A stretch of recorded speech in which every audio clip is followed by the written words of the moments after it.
জানিয়ে দিতে চাই, বাংলার জমিনে আর কেউ আওয়ামী লীগ হতে পারবে না।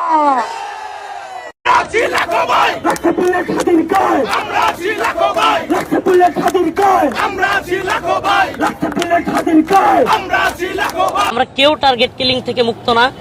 আমাদের জন্য দোয়া করবেন। যদি কোনো আধিপত্যবাদী শক্তি মনে করে যে হাদি, হাসান আব্দুল্লাহ কিংবা রফিকুল ইসলাম মাদানী বা এদেরকে এইভাবে টার্গেট কিলিং করে দিলে এই প্রজন্ম কারো গুলি করে গোলামি করবে, এই প্রজন্ম ইনশাল্লাহ আমি মনে করি এক হাদি যদি চলেও যায় লক্ষ হাদি তৈরি হবে।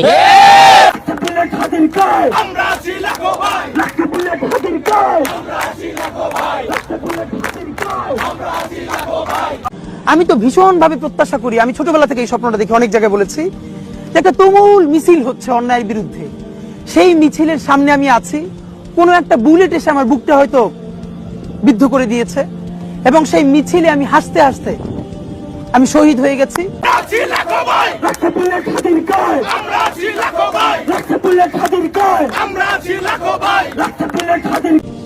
এবং সবাই যখন মৃত্যুটাকে ভীষণ ভয় পায়, আমি তখন হাসতে হাসতে আল্লাহর কাছে ভীষণ সন্তুষ্টি নিয়ে পৌঁছতে চাই যে আমি একটা ন্যূনতম ওই জীবনটা লিড করতে পারলাম, যে আমি একটা ইনসাফের হাসি নিয়ে আমি আমার আল্লাহর কাছে পৌঁছতে চাই।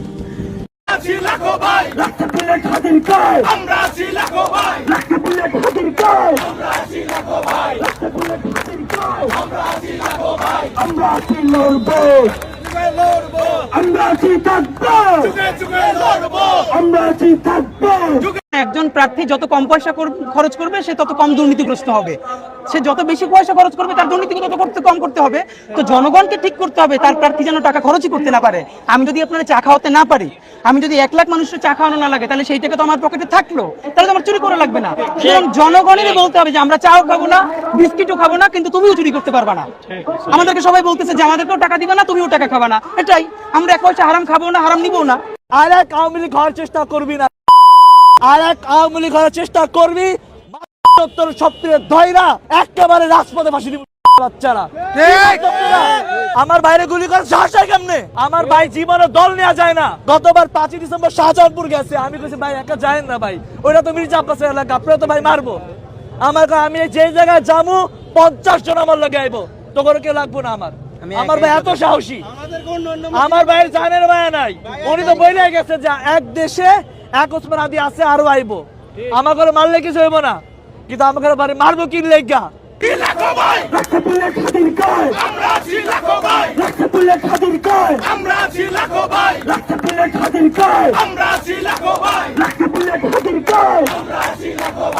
আমরা সবাই মিলে বললাম যে সিসি ক্যামেরা থাকবে, প্রত্যেকটা কেন্দ্রে থাকতে হবে।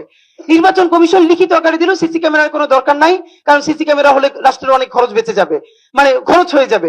এই নির্বাচন কমিশনকে আপনি গিয়ে সাংবাদিকরা একটা প্রস্তাব দিতে পারেন, গিয়ে বলবেন যে আমরা হিসাব করে দেখছি সামনের নির্বাচনটা ভালো করার জন্য পুরো নির্বাচন কমিশনের সবার আমেরিকা, ইংল্যান্ড, অস্ট্রেলিয়া থেকে 10টা দেশ সফর করে আসা উচিত। লাভ দিয়ে উঠে বলবে সঠিক, এটা যাওয়া দরকার। সেই জায়গায় আমার বক্তব্য হলো যে আমাদের গোয়েন্দা সংস্থা কি করলো।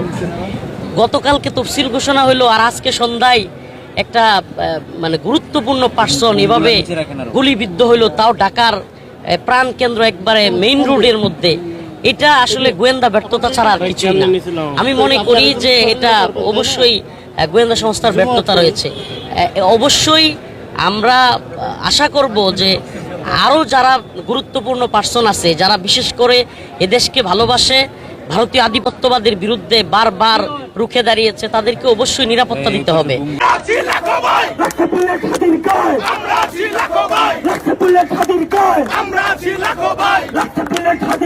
স্বরাষ্ট্র উপদেষ্টার পক্ষে এই নিরাপত্তা দেওয়া সম্ভব না। সে এক ঢাকা সিটি 8 আসন, যে 8 আসনের মধ্যে তার সচিবালয় আছে, তার মন্ত্রণালয় আছে, তার বাসভবন আছে, সেই 8 আসনে সে নিরাপত্তা নিশ্চিত করতে পারে না। সে কিভাবে সারা দেশে নিরাপত্তা নিশ্চিত করবে? সে একদম অপদার্থ। এই বয়স্ক লোকের দরকার নাই, ইয়াং জেনারেশন একদমকে দিয়ে দেন, তারপরে সব সাইজ হয়ে যাবে। নাহলে ওসামা হাদিকে দিয়ে দেন স্বরাষ্ট্র উপদেষ্টা নির্বাচন করেন দায়িত্বে, তারপর দেন না কেন কি হয়? এ পারবো না, এর দেব না। আসলে হাদির সাথে এই ঘটনাটা ঘটা মানে হচ্ছে প্রত্যেক জুলাই যোদ্ধার সাথে এই ঘটনাটা ঘটা, কারণ সে একদম বাংলাদেশকে রিপ্রেজেন্ট করে। সে বাংলাদেশকে রিপ্রেজেন্ট করে প্রত্যেকটা অন্যায়ের বিরুদ্ধে সে কথা বলে। আমরা যারা বাংলাদেশকে দেশপ্রেমিক, আমরা যারা বাংলাদেশকে রিপ্রেজেন্ট করি সব সময়, তাদের মনে অবশ্যই রক্তক্ষরণ হয়। আমরা আসলে ঠিক থাকতে পারি না এবং সবাই অনিরাপদ ভোগ করতেছি। লাখপতির খাদির কয় আমরা আছি লাখো ভাই লাখপতির খাদির কয় আমরা আছি লাখো ভাই লাখপতির খাদির কয় আর ভাইয়ের অবস্থা যেটা, কান্না, সবাই তো কান্না করতেছে, দোয়া করতেছে। আসলে হক পথে যারা থাকে, সত্যের পথে যারা থাকে, বাস্তবে দেখতে তাদের আশেপাশে মনে হয় যে এদের কোনো দল নাই, অনেক লোক নাই, কিন্তু এদের কাছে, এদের পাশে দেশবাসী আছে এবং এদের পাশে আল্লাহ আছে, আল্লাহ সহায় ইনশাআল্লাহ।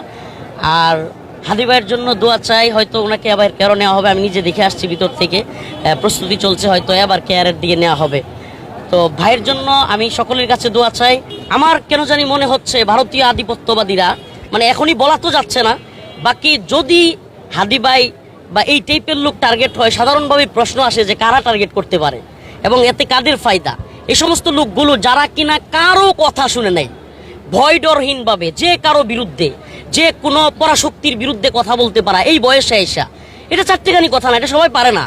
অনেক বয়স্ক মানুষ, অনেক বড় রাজনীতিবিদ দালালি করতেছে, চাটুকারি করতেছে, কিন্তু এই ছেলেগুলো কারো চাটুকারিতা করে না, কারো চামচামি করে না, কারো টাকা খায় না, ভয় দেখায়ও থামানো যায় না। তো এই ছেলেগুলোকে থামানোর জন্য কারা চেষ্টা করতে পারে, এটা আপনি, আমি, আমরা সবাই বুঝি। অতএব যদি এরা মনে করে যে এদেরকে থামায়া দিয়া কোনো ষড়যন্ত্র করে দেশে অস্থিতিশীল পরিস্থিতি করে আবারও কোনো অপশক্তিকে, আবারও কোনো এই পরাশক্তিকে, কিংবা যারা কিনা পালিয়ে গেছে সেই সমস্ত শক্তিকে কোনো জায়গা করে দিবে, স্পেস করে দিবে, আমি মনে করি সেই সুযোগ বাংলাদেশে নাই। এক হাদি শুধু যুদ্ধটা করে নাই, যুদ্ধটা করেছে লক্ষ লক্ষ জনতা। অতএব আমরা সকলেই মারা যাই নাই, হয়তো আমাদেরকেও টার্গেট কিলিং করে হত্যা করা হইতে পারে, শহীদ করা হইতে পারে, কিন্তু ইনশাল্লাহ এই জাতি থামবে না ইনশাআল্লাহ। এই জাতি ইনশাল্লাহ বীর দর্পে এগিয়ে যাবে, কারো গোলামি নয় ইনশাআল্লাহ। আমরা বাংলাদেশকে ভালোবাসি, এই দেশকে স্বাধীন মুক্তভাবে ইনশাল্লাহ পরিচালনা হবে, কারো গোলামির মাধ্যমে নয়। আসসালামু আলাইকুম।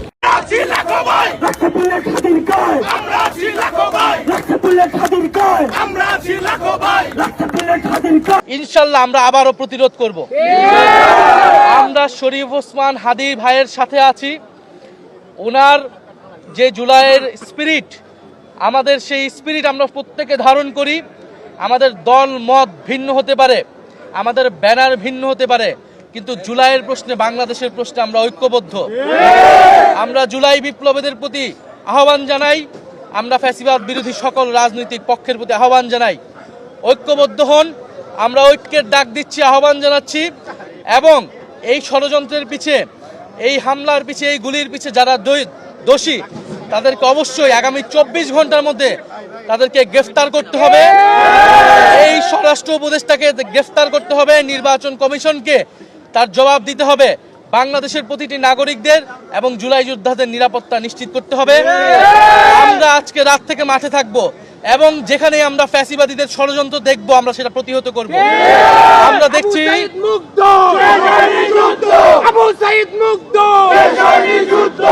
আমরা দেখছি প্রশাসনে ষড়যন্ত্র করার চেষ্টা করা হচ্ছে, আমরা দেখছি কোর্টে জয় বাংলা স্লোগান দেওয়া হচ্ছে, আমরা দেখছি বিশ্ববিদ্যালয়গুলোতে আওয়ামী লীগের টিচাররা গোপনে ষড়যন্ত্র করার চেষ্টা করতেছে, মিটিং করতেছে। আমরা এখানে আমরা কোনো দল দেখব না। জুলাইয়ের প্রশ্নে আমরা ঐক্যবদ্ধ এবং নির্বাচনকে বানচাল করার, বাংলাদেশকে অস্থিতিশীল করার ষড়যন্ত্রে যারাই লিপ্ত থাকবে তাদের কঠোর বিচারের আওতায় আমরা তার শরীফ ওসমান হাদির সুস্থতা কামনা করি, আল্লাহর কাছে দোয়া করি, প্রার্থনা করি, এবং সরকারের কাছে আমরা জানিয়েছি তার সুস্থতার জন্য, চিকিৎসার জন্য সর্বোচ্চ ব্যবস্থা যাতে নেওয়া হয়। এবং এই ওসমান হাদি জুলাইয়ের প্রতীকে পরিণত হয়েছে। এটা শুধু হাদির নিরাপত্তার প্রশ্ন নয়, এটা যারা গণ অভ্যুত্থানে অংশ নিয়েছে তাদের প্রত্যেকেই কিন্তু নিরাপত্তা সংকটে আছে। আমরা সরকারকে আহ্বান জানাবো, দ্রুত বাংলাদেশের জনগণের নিরাপত্তা প্রদান করুন, এবং আমরা যারা গণ অভ্যুত্থানে ছিলাম আমরা সকলে যাতে ঐক্যবদ্ধ হই।